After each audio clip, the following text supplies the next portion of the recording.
Thank you very much for being here this evening. It's nice to have such wonderful participation in our community. I recognize a couple Boy Scout troops here working probably on the Citizenship and the Community Merit Badge, and we are always happy to have the Scouts join us in our meetings.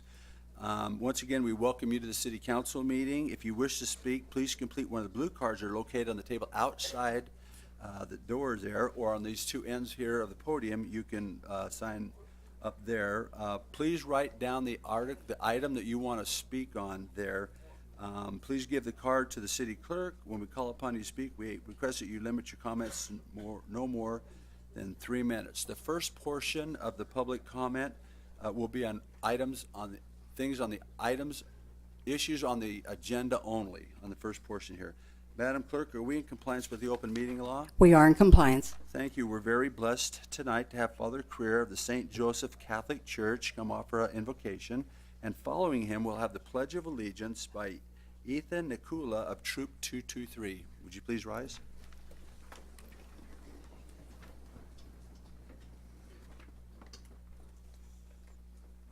Our Father, we have gathered together to set a course that will bring our community to ever greater progress, prosperity, and peace.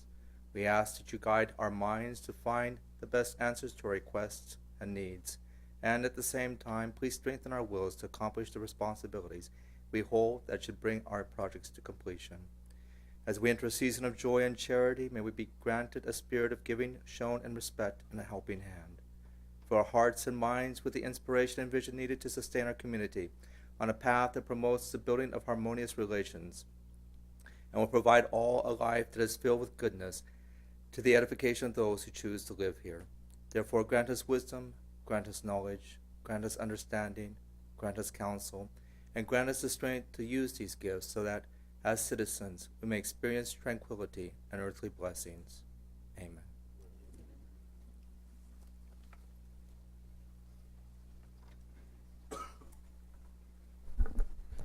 Please join me in the Pledge of Allegiance. I pledge allegiance to the flag of the United States of America and to the republic for which it stands, one nation, under God, indivisible, with liberty and justice for all.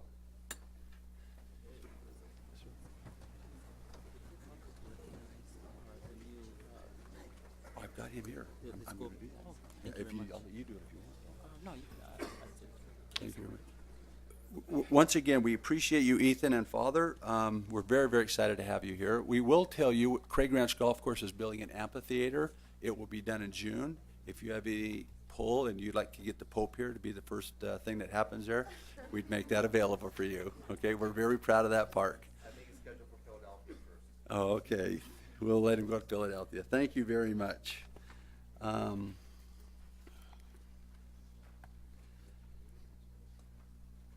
Item number 1, the approval of the regular, pardon me, I went right by this. I'm so sorry. Thank you, Madam Pro Tem. This is the first of the public forum. We have here, I have some people who have written down they want to speak. Shannon Vesey, if you would please come forth. Good evening, guys. How are you? Thank you. Just for the record, my name is Shannon. My nickname is Shay in the community, Vesey. I am a resident of Las Vegas, and I'm a medical marijuana patient. I wanted to just open up the forum and first say thank you guys for actually being responsible and expediting the process. I've seen a lot of things in the news that are going on with the regular city of Las Vegas and with the county, and I want to remind you guys that when you're making decisions about these dispensaries, that behind each and every decision, there's a patient that is in desperate need of services. I've seen a lot of things on the news, and I think a lot of people are missing the point that while we think that we have a lot of time, there are patients that are at stage 4 cancer, that are in pain, that need treatment now. And I don't think that I don't think that precedence has been set enough, because I see a lot of things that are very disappointing. You guys are actually the example that I wish every other agency followed. But unfortunately, the only thing I can do is stand here and say, you guys did the right thing, and encourage you to do the right thing. And if you have any influence, to try and influence the other constituents to do the right thing as well. Because I know we're all tied up with regulation and we have to do this the right way, but there's still patients that need help. And that's the biggest thing, is that's why we did this, is for the patients, not for profit. Thank you and have a good evening. Thank you very much, Shannon. Next, Julie Montero.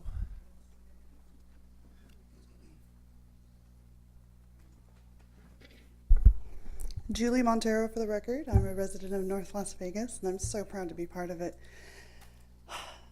Back in 2010, when I first introduced to the program of medical cannabis, I didn't know I'd be here today. It's been a journey. I know a lot of you in this community have been here to help build it. I just want to say thank you. I know I'm here for the patients, and I know my other colleagues and peers and everyone are here too. Each and every one of you have made a difference, and I just want to say thank you. Thank you very much, Julie. It's nice to hear that. Vicki Higgins, please come forward. Good evening, Vicki Higgins, medical cannabis advocate. My two fellow advocates said it very eloquently. I say Friendly Las Vegas has been wonderful in this process. You are what we need in continuing to get this through.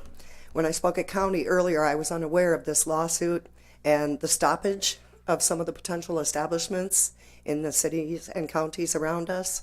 I want to beg of you, please, let's stand strong over this and open the dispensaries and the cultivation centers here in North Las Vegas, so the patients who are the patients can't get what they need, let them come to North Las Vegas and do that. Thank you very much for being so willing to work with us on this. We very much appreciate it. Thank you very much, Vicki. Mona Lisa Samuelson. Good evening. For the record, my name is Mona Lisa Samuelson. As you can hear, I'm a little sick this evening. I'm not feeling too well, but it's been a dreary day all in all for medical marijuana today. And so I thought I'd turn it around.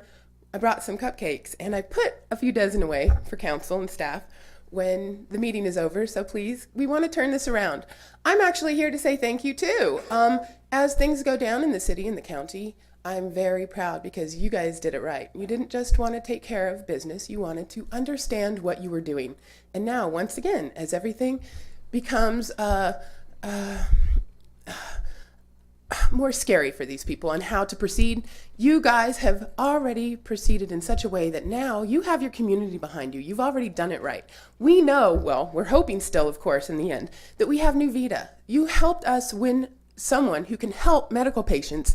Nobody else could help them like Nuvita. I think that we have Nuvita is a big win for North Las Vegas, as is the cultivation and production facilities. And I'm so proud of you for being forward thinkers and for giving your community what it needs to thrive, not just survive. Because many of us are medical marijuana patients because we need to thrive. Living on opiates and other pain medications or medications of any kind is far more damaging than the diseases that we might have wrong with us. So I want to thank you and remind you once again, I'm always out here with my girlfriends because we are the sick, injured, and dying. You may not see it, but this is the reality. We are the actual medical patients that this program has been brought to Nevada for. So please keep that in mind. Thank you so much for your hard work. Thank you. Appreciate those cupcakes. The police would like to know if there's any secret ingredients in them. So they're not, Chief Connoisseur. They're good. Cindy Brown, please come forward. I'm also a medical marijuana patient, and me, along with the other girls who just spoke, are part of the patients who actually got the law changed to allow all of these dispensaries and grow facilities. I became a patient because I had really bad arthritis. I still have a cane, but I've got really bad damage besides. But it has removed all of the arthritis. I've got the x-rays and the MRIs to prove it. And people, they joke and they act like this is all about recreational and it's not a real medical benefit. It really is. I've also seen x-rays and MRIs of people who had cancer that is gone, that the doctors had given up on. And we have tried so hard to help everybody understand it really is medication.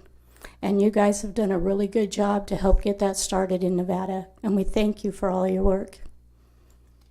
Thank you very much, Ms. Brown. That's the last blue card I have, so I'll close that portion of the public speaking. The agenda, item number 1. The agenda, approval of regular city council meeting agenda on December 3rd, 2014 for possible action. Good evening, Mayor and Council. We have the following changes to make to tonight's agenda. Staff has requested that items 12, 13, and 34 and 35 on the consent be withdrawn. Item number 78 on the business, as well as item number 97 through 102 on the appointments be tabled to December 17th, 2014. With those changes, the recommendation is for approval. Thank you very much. Council, any questions on that, changes? Move to approve as amended by the city manager. Please cast your vote.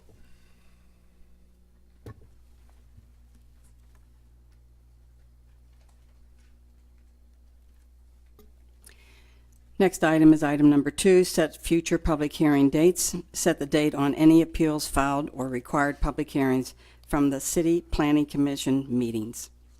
Thank you very much. Concerning that city planning committee meeting, could you direct and set any appropriate dates for the city council to? I will, thank you. Thank you very much. Consent agenda. Consent agenda. Matters listed on the consent agenda are considered routine and may be approved by a single motion. However, any consent item may be moved to the business portion of the agenda for discussion at the request of any council member. Mayor and Council, consent agenda consists of item number 3 to 76. The recommendation is for approval. Thank you very much. Council, any comments or questions on the consent agenda? Move to consent. Please cast your vote. At this time, before we go any further, Madam City Manager, there's at the discretion of the police chief, I guess, you have the ability, now that you are the city manager and duly appointed to that position, because that was one of the consent agenda items, they have a city manager's North Las Vegas, Nevada police badge that has your name on it. So if anything's going on in the city and you see a wreck, or, or there's police and stuff like that, you can jump out of your car and flash your badge. I wouldn't try it at TSA, but in North Las Vegas, this might be very important at times when you want to walk across a crime scene or something to visit with somebody. So they have a badge for you, and I want you to be recognized for having the authority to oversee the police and the fire and work alongside them on all the tragedies and situations that happen in North Las Vegas. So this will be your badge when we get a chance to give it to you, okay? Okay, thank you.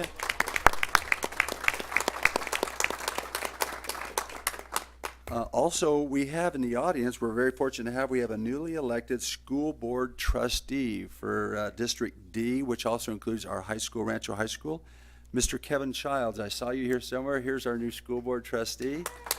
So I know he was spending his day at Rancho High School today, taking a tour. Before you were even sworn in, you're doing a fantastic job. Thank you so much. Okay. Pass my consent agenda. First item under business, presentation and/or discussion by Wes Henderson, Executive Director of the Nevada League of Cities and Municipalities, regarding the bill draft request submitted for the 2015 Nevada legislative session for Hey, Wes, possible action. 1 second. We have a lot of people here just got stuff passed on the consent agenda. If you guys want to leave, if your item is passed, let me give you about 30 seconds to leave and congratulate you, okay? I just don't want anybody being distracted, Wes, by your presentation.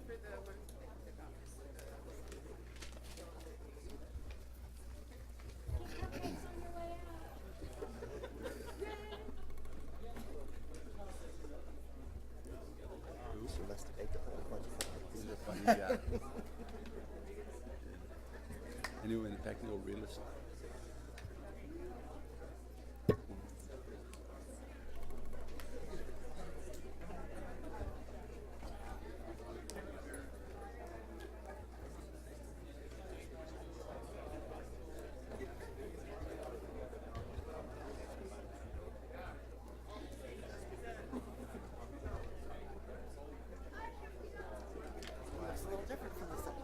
Yeah. You're right, we're not as high up. No, not even close. No, you want to frisk me. I'm not giving it to you. You up against the wall. That was actually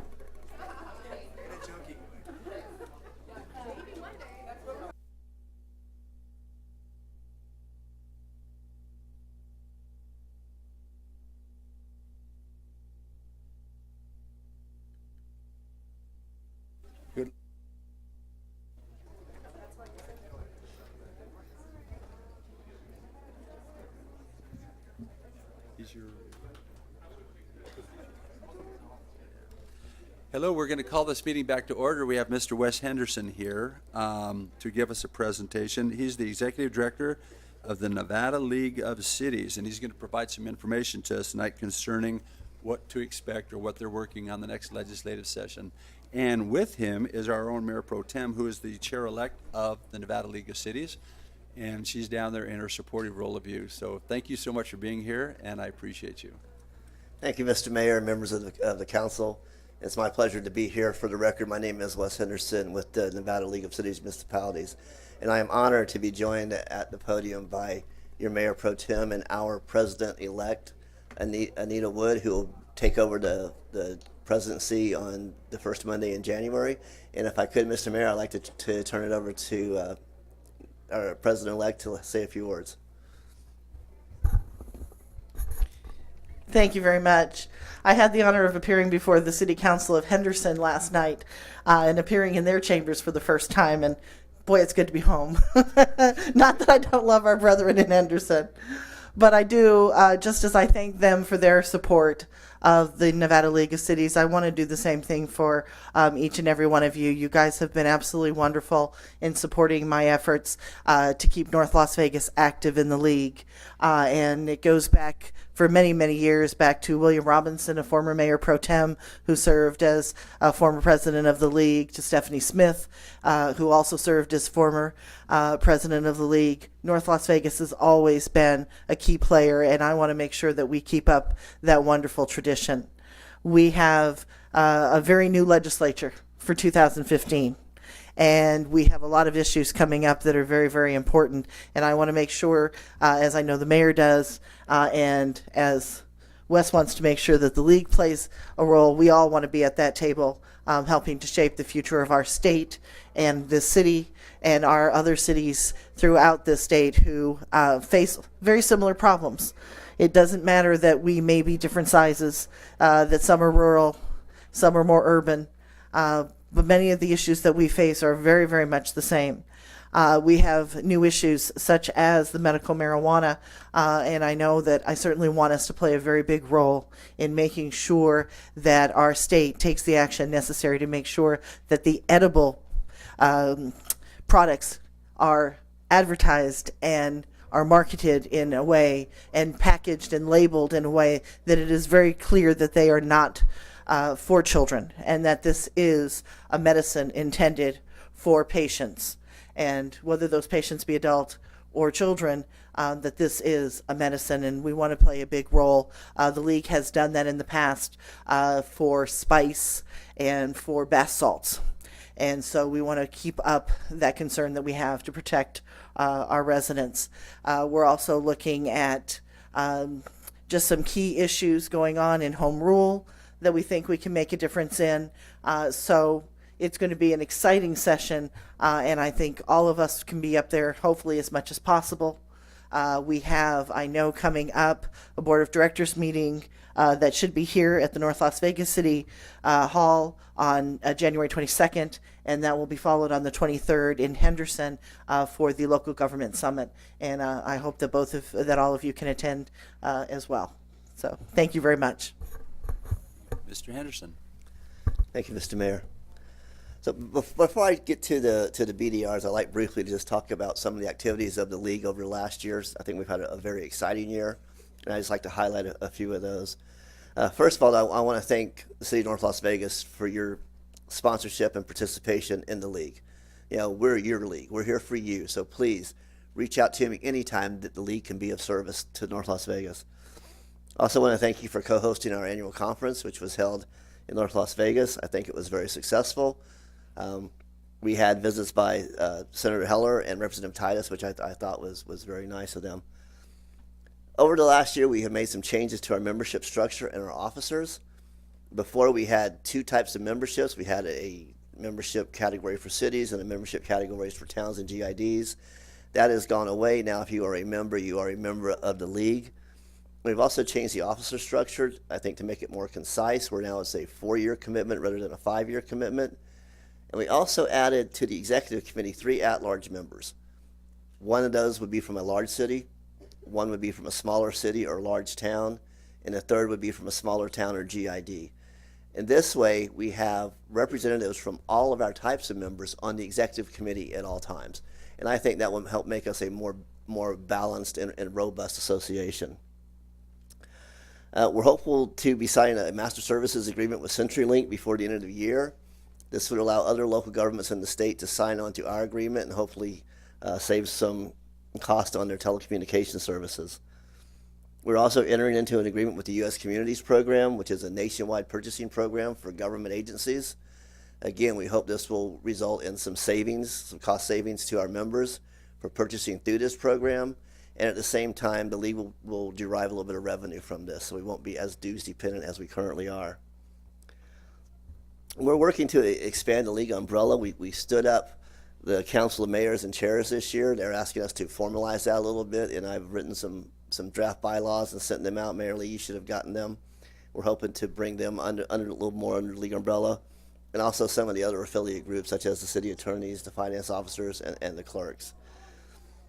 We also started a Friends of the League program this year, which was our old corporate partner program, or corporate member program, which was one size fits all. It wouldn't matter if you were Southwest Gas or the hardware store in the corner. You paid a set fee, and I'm really not clear what the benefits were. So we have developed a tiered program where our corporate friends can choose the benefits and the level of participation they want in the league and pay the fee that goes along with that level. And we think that's been responsible, and we have generated more revenue from this new program. And then there's a small item of the legislative session, which is coming up.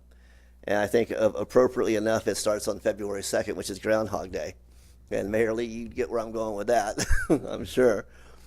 But as you're aware, the league is allowed to submit 5 BDRs per session.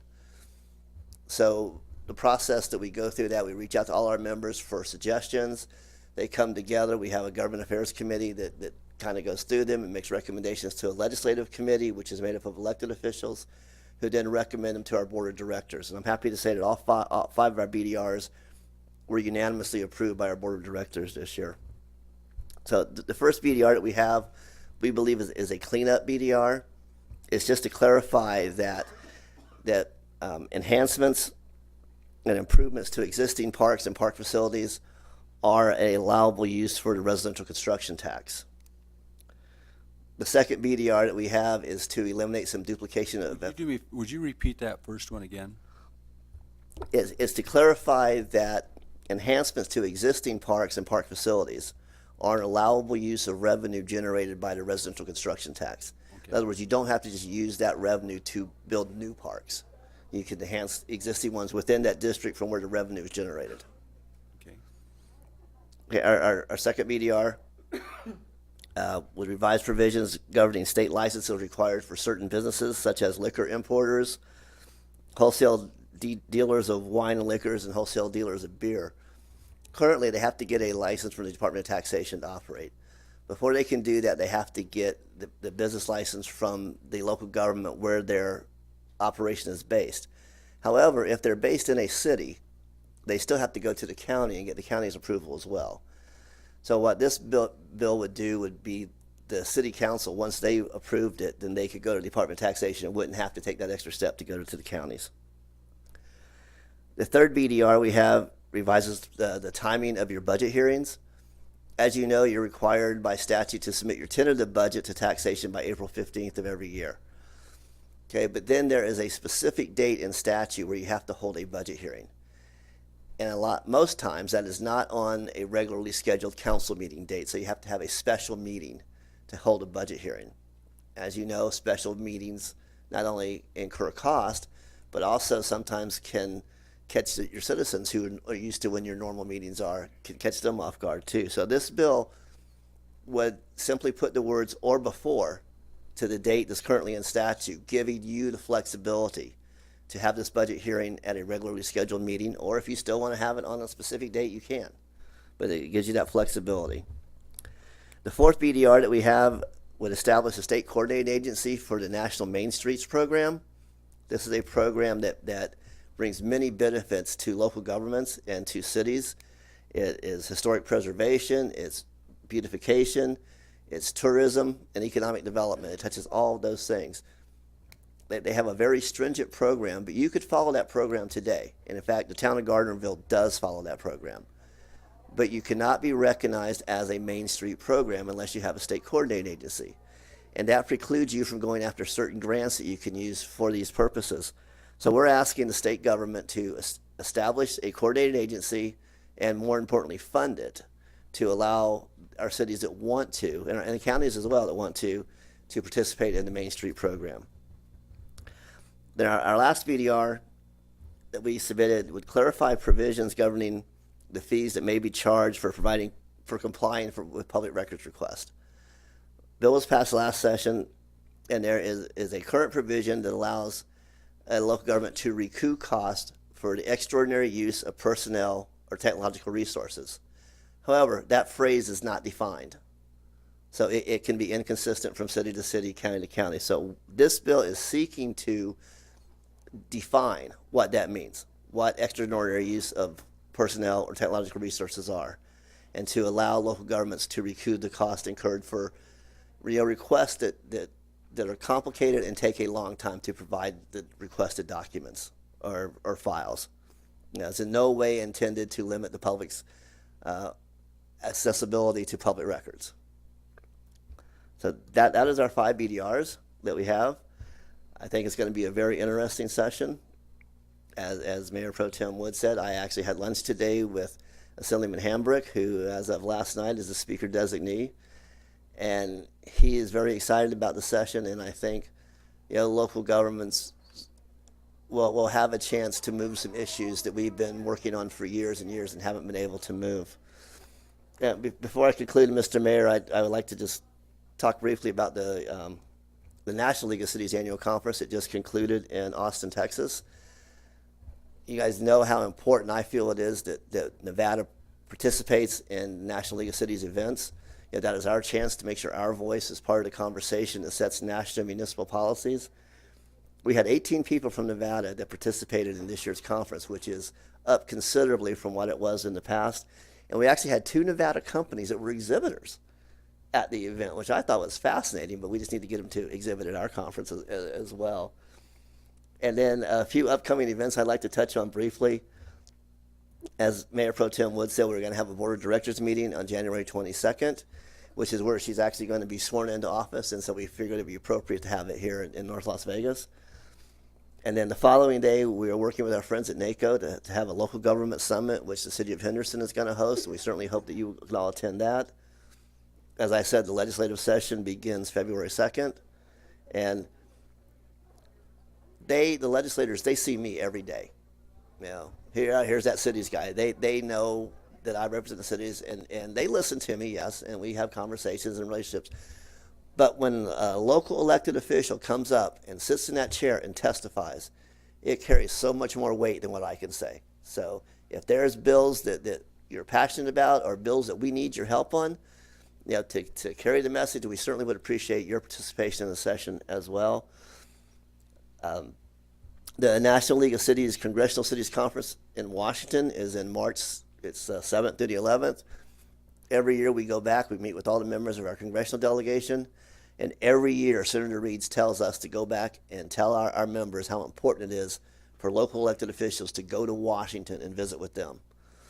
And then finally, our annual conference next year will be in West Wendover, October 13th to 15th, and we hope to see all of you there. And with that, Mr. Mayor, I'd be happy to answer any questions. I do have a question or two, but I'd like to, do we have any questions from the panel right now? Yeah, I'd just like to say one thing. First off, I do believe this is going to be a huge local government session. There are so many challenges, so many issues. The last 4 years have highlighted some very important facts in the strength and stability of student organizations throughout the state. And so I would tell you to be prepared, to turn this away from just taxes only, but to a local government, and our staff will be up there, and we're excited about that. What is the size of your staff right now, Wes? I mean, it's you and... We have me, and we have our executive assistant, Joe Walker, and then we will have a contract lobbyist help us out during the session. Have you located, are you still in the process of locating that person, or do you know who it is? Well, we've got the person, yeah. It's Alexis Miller. You know her. Oh, I know her. Yeah, that's great. She has local government experience, and she also has legislative experience, which is surprisingly a hard combination to find. Yes, no, very good. And your fifth item, I know you recognize today there was an editorial in the newspaper that specifically probably mentioned your presentation in the Henderson area, and it alerted them to the fact of what your bills are going to be. I understand a little bit about what you're saying. If somebody's coming into the city and they want to make a bunch of money and they need a bunch of stuff from us and they say, I need this tomorrow, that's one thing. But when the press or people who actually watch and see what we do here, that is another unique situation. And from where North Las Vegas was, I will say, to very little transparency, to where we are now, we are hugely more transparent than we ever were.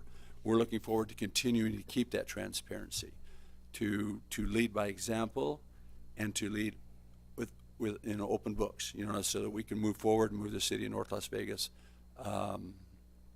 into the future, So I would hope in that bill there that it's not to shut down access for organizations, people who really need to get some services from the city, and the what was the word you used? The excessive. The phrase in statute is extraordinary use of personnel and technological resources. Okay, So but we would hope that you would recognize North Las Vegas wants to make sure that we keep this very transparent and we don't make it a burden on people finding out what we're doing here in our local community. Oh, absolutely, and I think it's safe to say that that's the league's position as well. The league strongly supports open and transparent local government. So if some assemblyman tries to get his name in the paper by putting some amendment on there that's going to harm that, you'll take care of that? Yes, sir. That's what I want to make. I just want to make sure yes, you'll sir. fight for that transparency for all local governments also. And I know you'll be up there, Mayor Pro Tem. So anyway, I think I've exhausted my questions. Anybody else? Thank you very much, and safe travel back to Reno. And it's Thank nice you. to have you Thank down Mr. here. Mayor. It's always good to visit North Las Vegas and to see you. Mayor Pro Tem, did you have anything you wanted to add, or? No, just again, thank you for your support. I think we have 5 very important bill drafts here.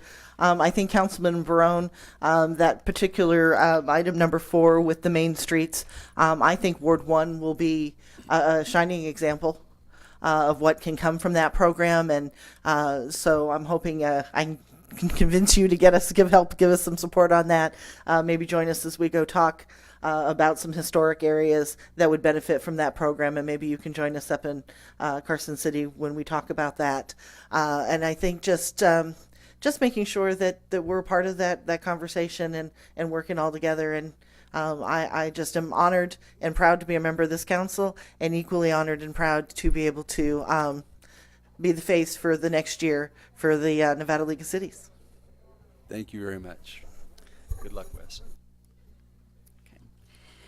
Our next item of business is item number 79. City manager and or her designee to enter into an interlocal agreement with Clark County, the cities of Las Vegas and Henderson, Boulder City and Pahrump Fire Departments, in a form approved by the City Attorney's Office to apply for a Southern Nevada Regional Grant application for the fiscal year 2014 Assistance to Firefighters Grants in an amount not to exceed $2.5 million and a match in local funds in an amount not to exceed $45,000 for the purchase of approximately 52 P25 compliant handheld radios for the North Las Vegas Fire Department for possible action. Council, any comments or questions on this item? If not, I'll take a motion. Please cast your vote.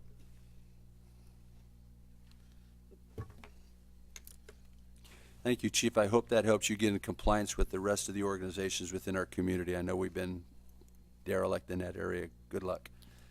Item 80. Grant award from the United States Department of Justice, Bureau of Justice Assistance under the fiscal year 2014 State Criminal Alien Assistance Program in the amount of $38,576 for correctional officers' salary cost associated with incarcerating undocumented criminal aliens for the police department for possible action. Thank you very much, Council. Any comments or questions on this item? Move to approve. Please cast your vote.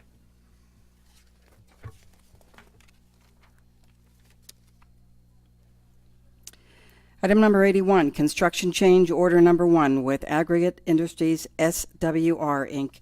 for the Simmons Street improvements, Cheyenne Avenue to Alexander Road, bid number 1433, CIP project number 10339, in the amount of $83,473.75 from the Waterline Oversizing Fund to increase the construction conflict funds to construct approximately 900 linear feet to 12-inch waterline linear feet of 12-inch water line between Logan Avenue and Gowan Road within Simmons Street for possible action. Council, any comments or questions on this item? Not, I'll take a motion. Move to approve. Please cast your vote.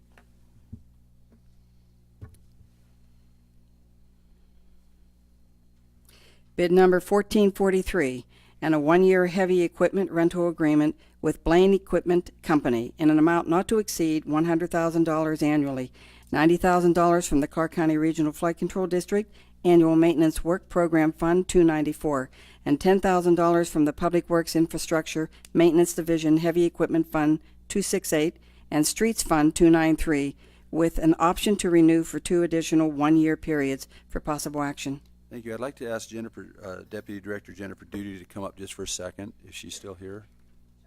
Oh, there. I'm sorry, Jennifer. You can stay right there. We have 6 items that talk about putting lines of credit with organizations and stuff. Can you explain how they're used so the public can understand that? Certainly. Occasionally, from time to time, when we're maintaining our streets and our flood control facilities, there could be items of heavy equipment that we need to utilize that we do not have ourselves. So we will go out and rent them from different rental agencies. So having these 6 items in place allows us to, if the first low bidder doesn't have the piece of equipment that we need, we can move on to the second one and be able to get that equipment in place as needed. It also gives us set prices if there should ever be an emergency in the city where we need multiple pieces of heavy equipment. We now have set prices in place that we will pay for those if that need should ever arise. So, Jennifer, when you talk about the need for heavy equipment, are we talking about for construction projects, or are you talking more for cleanup after storms or both, or? Not too many construction projects. Usually we have contractors do most of that work for us. It's mostly cleanup of debris after storms. It can be if there's a roadside channel that needs to be cleaned out, stuff like that we will do. It's mostly routine maintenance kind of work that we use a lot of this equipment for. Thank you very much. So the next 6 items are just lines of credit that you're setting up now, so in an extent of an emergency, you're in position to make that call. Correct. Great. I just wanted the public to know that. Yep. Yes, sir. Yeah. May I add something? Councilor. Just the way that you explained it to me in our briefing, which the best way I think just in case we have something go wrong, this protects the city from all of a sudden someone jacking the price up on us. Oh, well, the rental's actually this much, and it's actually 3 times what we're agreeing to pay right now. It's actually a protection for the city. It is, yes. It gives us set rental rates for individual pieces of equipment that we could need. Very wise. Thank you. No problem. Any more comments or questions? Seeing none, I'll take a motion on item 82. Move to approve. Please cast your vote.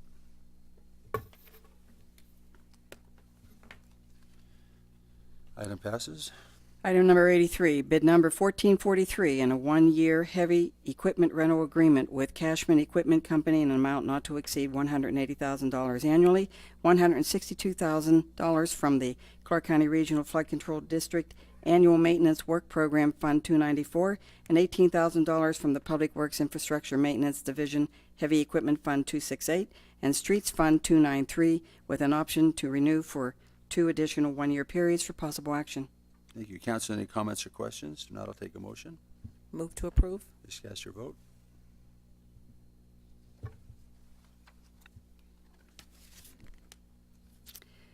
Item number 84, bid number 1443, and a one-year heavy equipment rental agreement with Eco Equipment Corporation in an amount not to exceed $130 annually, $117,000 from the Clark County Regional Flood Control District Annual Maintenance Work Program Fund 294, and $13,000 from the Public Works Infrastructure Maintenance Division Heavy Equipment Fund 268 and Streets Fund 293, with an option to renew for 2 additional one-year periods for possible action.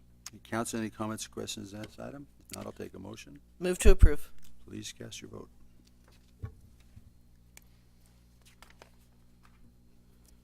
Item number 85, bid number 1443, in a one-year heavy equipment rental agreement with Hertz Equipment Rental, an amount not to exceed $100,000 annually, $90,000 from the Clark County Regional Flood Control District Annual Maintenance Work Program Fund 294, $10,000 from the Public Works Infrastructure Maintenance Division Heavy Equipment Fund 268, and Streets Fund 293, with an option to renew for 2 additional one-year periods for possible action. Council, any comments or questions on this item? If not, I'll take a motion.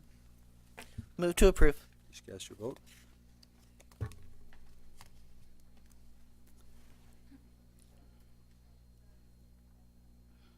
Bid number 1443, in a one-year heavy equipment rental agreement with Neff Rental in an amount not to exceed $100,000 annually, $90,000 from the Clark County Regional Flood Control District Annual Maintenance Work Program Fund 294, and $10,000 from the Public Works Infrastructure Maintenance Division Heavy Equipment Fund 268 and Streets Fund 293, with an option to renew for 2 additional one-year periods for possible action. Council, any comments or questions on this item? If not, I'll take a motion. Move to approve. Please cast your vote.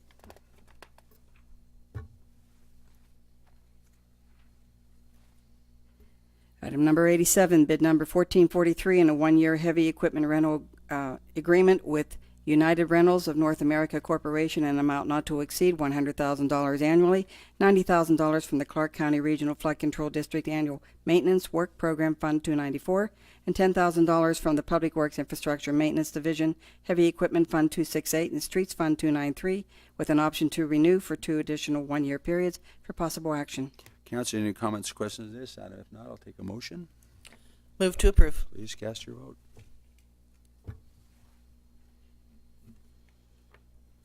Item number 88, bid number 1446, and construction contract with Pace Contracting in the total amount of $14,879,584.07, $13,573,599.26 from the Clark County Regional Flood Control District funds, and $1,305,984.81 from the Regional Transportation Commission of Southern Nevada Fuel Revenue Indexing Funds for the Simmons Street Drainage Improvements, Alexander Road to Gowan Outfield Channel, CIP project number 10339, for possible action. Thank you. Council, any comments or questions on this item? If not, I'll take a motion. Move to approve. Please cast your vote.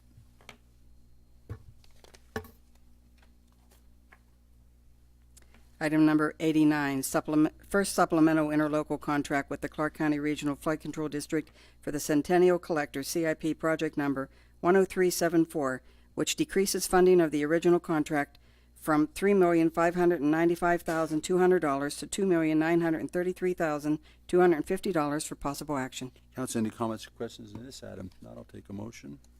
Move to approve. Please cast your vote.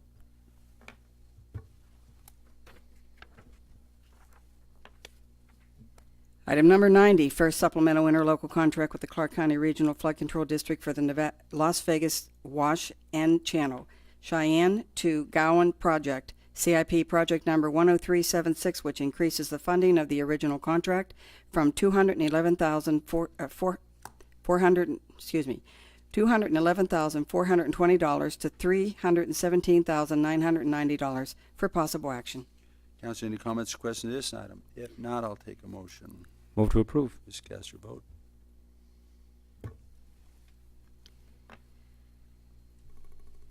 Next item, first supplemental interlocal contract with the Clark County Regional Flood Control District, which increases the funding of the original contract from $847,192 to $1,772,300 to modify scope, extend the project completion date to December 31st, 2017, and formally change the project name to the Hollywood System, Las Vegas Boulevard to Centennial Parkway, CIP project number 10375 for possible action. Council, any comments or questions on this item? If not, I'll take a motion. Move to approve. Please cast your vote. Director Duty, I'd just like to say something. We have just put millions of dollars into North Las Vegas. I know you and Dr. Liu have been working very close with Regional Flood Control, and that has such a huge impact when we have those floods. We have got to name a certain part of that flood control after Gail Fraser. He's retiring soon. Could we do something maybe to let him know how much we do bridges for people for the 215? Is it possible we can recognize his leadership in North Las Vegas? Okay, I'll let you guys figure that out, but he is such a wonderful leader, and I think he's only got a month left to go. Okay, thank you. Item number 92. Bid number 1453 and printing of utility bills and envelope service agreement with American Printing in an amount not to exceed $78,196.03 annually, $54,737.22 from the Water Fund, and $458.81 from the Wastewater Fund, with an option to renew for 3 additional one-year periods for monthly bill printing and envelopes for the Utilities Department for possible action. Thank you very much. Council, any comments or questions on this item? Not, I'll take a motion. Move to approve. Please cast your vote. Good luck, Randy. Item number 93, resolution number 2527, a resolution amending the 2006 Comprehensive Master Plan, AMP 0714, to add additional above-ground utility policies and amend Figure A-9, Transmission Line and Substation Plan, for possible action. Mayor and Council, I'd like to make a correction to read this on to the record.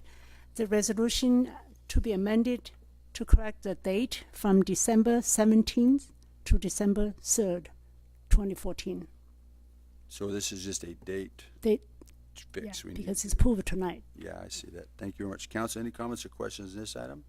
Now I'll take a motion on the approval of the resolution as amended. Move Well, to approve. I just, may I ask one quick question, just kind of to get it on the record? Mark, there is nothing that's a part of this that is going to be encouraging above ground transmission lines, correct? Not, Mayor Pro Tem, not that's outside the utility corridor. This has always been part of our 2006 comprehensive plan, and under AB 239, that later codified as part of NRS, we were required to do this, and we worked with the adjacent jurisdictions, the SNRPC, also NV Energy, to create these corridors. If anybody wants to come in and develop like an above ground power line, if it falls within the existing corridors that's already listed, it would be permitted. However, if they choose to try and develop above ground power lines that would be outside of those corridors, they would have to come through and apply for a special use permit. Otherwise, they would actually have to go through the amendment process.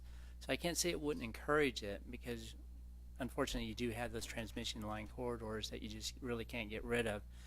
Most of them are going to be in industrial areas, apex areas, hopefully not in the residential areas. Thank you very much. Any more comments? If not, Move to approve. please cast your vote.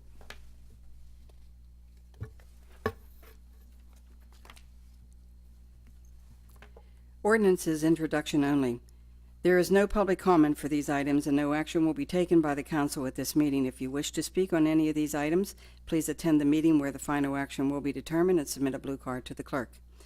94, item number 94, ordinance number 2694, an ordinance related to zoning, amending ordinance numbers 1387 and 1770, which reclassified Cheyenne Promenade ZN 0897 to a planned unit development by adding 16 conditions and providing for other matters properly related thereto. Set final action for December 17, 2014.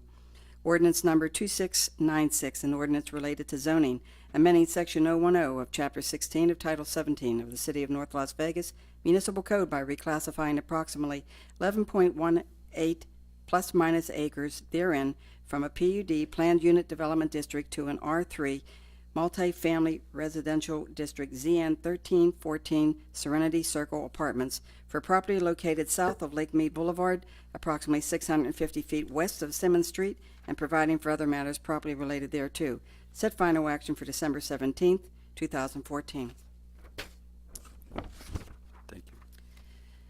Next item, under appointments, to item number 96, appointment of an at-large member to the Veterans Community Commission to fill an unexpired term ending June 30th, 2018. Item was tabled November 19, 2014 for possible action.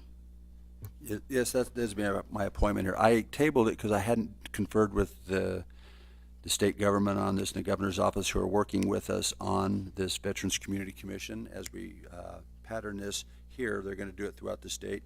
I've been asked by the governor's office and also in concert with Frank Woodbeck at the Nevada State Higher Education, that we find people that they might be able to work with to do and fill some other needs that the commission needs. We've had some wonderful people. You had somebody. I know Vice Chair Churchio also agreed with one of your people and stuff like that. They've asked me if it would be possible that they can participate a little bit in this. They've given me the name of Miss Linda Montgomery. She's here tonight. I would ask her if she would please come up for a moment and maybe give this committee and the Veterans Commission a little of an idea of who you are. I do know her personally, but in this professional matter, I'm not skilled. Thank you so much. Pleasure to be here. Linda Montgomery for the record. I am president of the Learning Center, which is an information technology training, certification, and education organization for the past 29 years. During my tenure in workforce development, education training, and so forth, I chaired the Governor's Initiative, the Information Technology Sector Council. The Sector Council's initiative was to bring together academic leaders, business and industry leaders, and provide market intelligence to enhance workforce development and basically put Nevadans back to work. Part of that initiative across the 7 sectors that were established, which are now 9 sectors, were to put 50,000 individuals back to work, and that was Governor Sandoval's goal. That goal was achieved. Very, very proud of that initiative. And veterans are to receive a preference in every way and in every initiative that's being established in a collaborative nature across the state. It would be my honor and privilege to serve on this commission, and I thank you very much. Thank you, Lou. In those discussions, we have citizens who are very interested. We have veterans who sit on this commission, but the workforce development piece was the piece that we were trying to get a voice on this committee. I guess that was the consensus. So Mr. Woodbeck has offered his support. We have Vice Chairman Churchio's in the back there. I think you two have met from the P4 meeting, so if you guys could get together and bring her up to speed. We were asked to send all the notes, everything about what's happened in the past, so you could be up to speed with Vice Chairman Churchio, okay? Thank you, sir. So Council, that would be my appointment. If anybody here would like to talk on this or ask a question? Well, I just would like to make a recommendation too, that as you're reaching out for job placement, the Workforce Connections, which is a board that I sit on, is also very interested in doing that for veterans as well. And so hopefully after the first of the year, we can set up some meetings and get them to play a role on this board as well. Absolutely, yes, they would be a primary player in the. Thank you, Ms. Montgomery. Appreciate you. We're looking forward to your service. Thank you so much. Mr. Mayor, I just like to say that, of course, I think this commission, it works best when you have people who have different things they can bring to the table. And Ms. Montgomery, obviously, she brings a wealth of experience and some first-hand knowledge that will help our veterans. So I know I would be very happy to support her nomination. Thank you. With that, you have some sort of approval. We'll see if you get all the votes. We have a motion. Please cast your vote.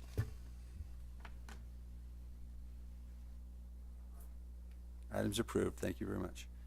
I know we've skipped the Arts and Culture Advisory Board, but I do want to make notice to the council that I found somebody to fill my part, and that's usually I'm the last, but we pushed this off 2 weeks, so it'll give you all a chance if you need a little bit of room on that. Okay, so appreciate you guys for that. City Manager's report. Mayor and Council, we only have one item on the city manager's report tonight. The manager for emergency management, Carlito Rayo, is going to make an update on the countywide exercise we just recently had. Good evening, Mr. Mayor, council, staff. Carlito Reyes, Office of Emergency Management. Tonight I'll be providing a back brief for the valley-wide functional exercise that we did back on November 13th, known as Rhino. I think it's important to draw a distinction between exercises. I know that most people have conducted a tabletop exercise. That's where we kind of walk the dog and go through a process and kind of just review what standard operating procedures are and what we would do in certain situations. And then we have a full-scale exercise, which is where you actually have apparatus and responders out on the ground. You're actually pulling line and going through the motions. Police would be clearing buildings and things of that nature. And then you have a functional exercise, which lies about somewhere right in between the two. Through this exercise, though, with the use of a tactical simulator, we were able to really get to a critical thinking place in a fast, quickly expanding incident that quickly outpaced our personnel and equipment that's organic to the city of North Las Vegas. So we had to do interagency coordination right from the get-go, which is something that we rarely get to do. And through an exercise like this would be the only way to develop that skill set. So here's a storyboard that kind of outlines that for you. The summary that I just provided is clearly seen there on the right. This tactical simulator, what it does is a HO scale model of any town USA. We didn't pick a specific area of North Las Vegas, but just generic government facilities and functions, and said, if this were to happen in our jurisdiction, how would we respond? And the unique thing about this was it essentially was 3 exercises in one. We had the field emergency response, which was comprised of police, fire, and EMS. Then we had the emergency operations center, which is comprised of directors and deputy directors who provide strategic support to the field. And then we had the policy group, who provides emergency legislation, emergency acquisitions that empower the EOC, or the Emergency Operations Center, to empower the field. And the interface that occurs between those 3 distinct but critical bodies in a large-scale event. We are able to support the city's core mission of health and safety. I know that's really important to you, sir, and the council. And events like this definitely support that. We're also knocked out several standards for national accreditation for the Emergency Management Accreditation Program.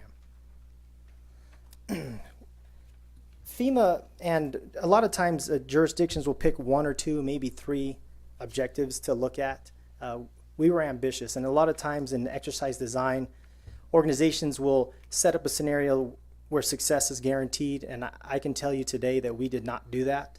We did not make it easy for anybody, and we picked 8 things that we were really looking to challenge and validate through this process while we had everybody there. It's a big undertaking. It took about 7 months to plan, and to get directors and deputy directors to take 6 hours out of the day to focus on this is a lot. So we wanted to get our biggest bang for the buck. So these were the 8 things we looked at.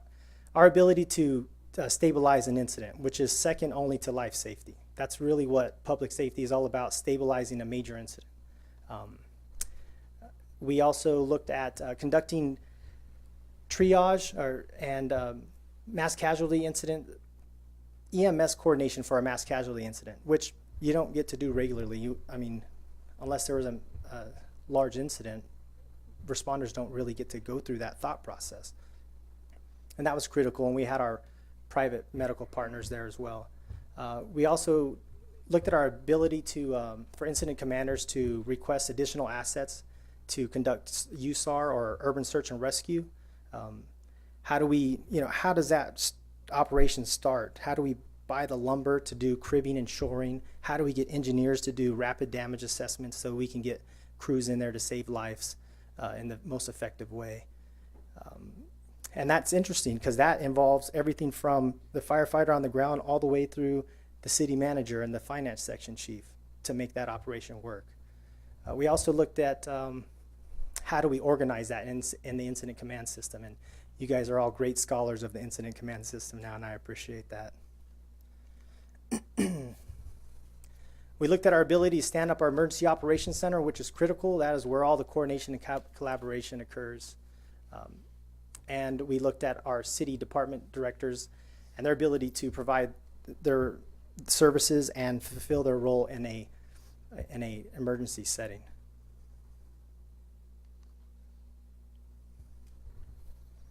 We looked at our ability to provide live feed to the policy group in the Emergency Operations Center from the actual incident. We did the tactical simulator was stood up at Station 52, and the policy group and the Joint Information Center and there was obviously at the fire admin building. Finally, we looked at our ability to coordinate and properly use outside resources. As you see there, we have a gentleman from the National Guard and a gentleman from the Red Cross there. We had outstanding participation. Over 100 personnel were there, 25 external agencies, to include Southwest Gas, Nevada Energy, and the Water District. All of the utilities were there. The Regional Transportation Commission and their Risk Management and Emergency Management Office was there. North Vista Hospital, our partners there, who we've gotten to know pretty well over the last couple of incidents, they were there, and they provided stellar advisorship for us, and that relationship continues to blossom.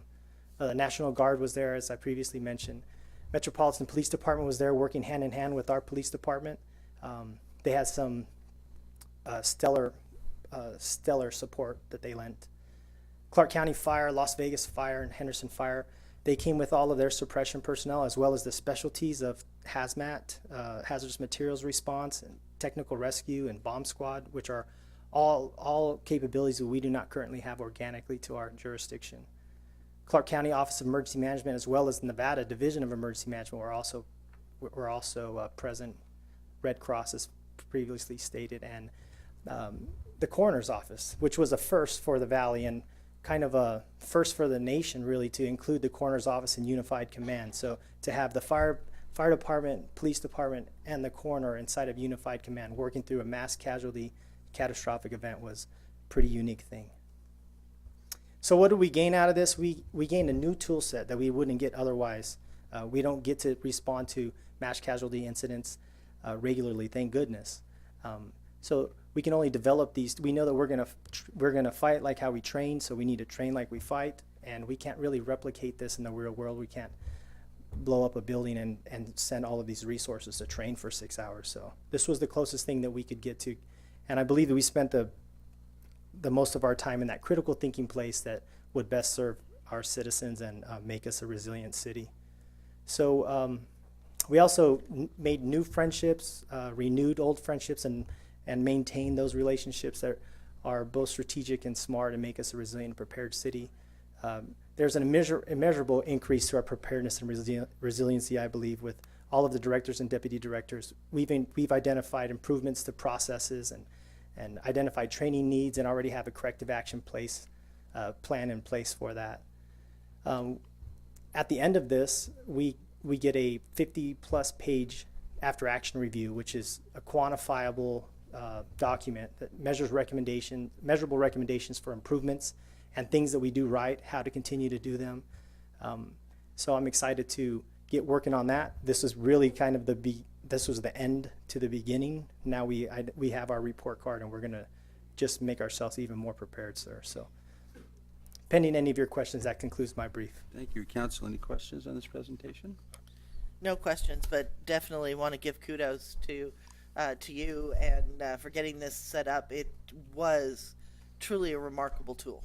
It really amazed me as we got into this event how many things I had not thought of that could happen, and all of a sudden you're finding those being posed to you, and what are you going to do about them? And we stopped.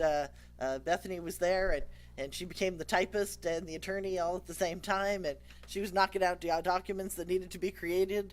And I mean, everybody really got into the roles, took it seriously, worked together. It really was an amazing drill, and like I said, just brought up so many things that you just don't think about until you are role playing and until it seems real. And it was just amazing to get so many different participants working together. Medic West was out there, just a group of people. So it really was very, very real. And pictures, these particular pictures, you didn't catch one of the pictures where the smoke was really coming out Right. of the. That's hard to translate, right? Yeah, exactly. But when you walk up and it's the building literally has rubble on the table, and you see the smoke coming up, and you see them coming and placing the cars that are representative of where they're going to put the actual police car, where they're going to put the actual fire truck, where they're going to man here, where they're setting up the station over here. It becomes very, very real when you see it. Great. So they really did an amazing job. You were the mayor that day. I could not make it, so I appreciated your leadership. Could we get that flip chart back up here just for 1 second? It just dropped down out, if it's possible, or is it?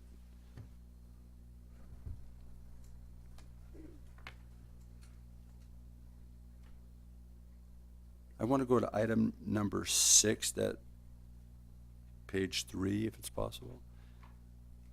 There we go. No, back one. Since we have these Boy Scouts here, I want to let them know. In the bottom picture, that's our city manager and our police chief, and the portly gentleman next to him, I was his scoutmaster, and I couldn't convince him to get the personal fitness merit badge. So, if you don't get the personal fitness merit badge, this is what you're going to look like someday, Scouts. All right. So, Officer Taylor. Chief, would you see that we get a merit badge book for him? We'll do that again for him, okay? Thank you very much. That's the city manager's report. Do you have anything else you'd like to offer? That's it for tonight. All right, council, any items that you'd like to discuss with us or with the community? I seeing none. This is the second public forum for this meeting. Do we have any blue cards, Madam? We have one person here. Mr. Bouchard, would you please come up? State your name for the record.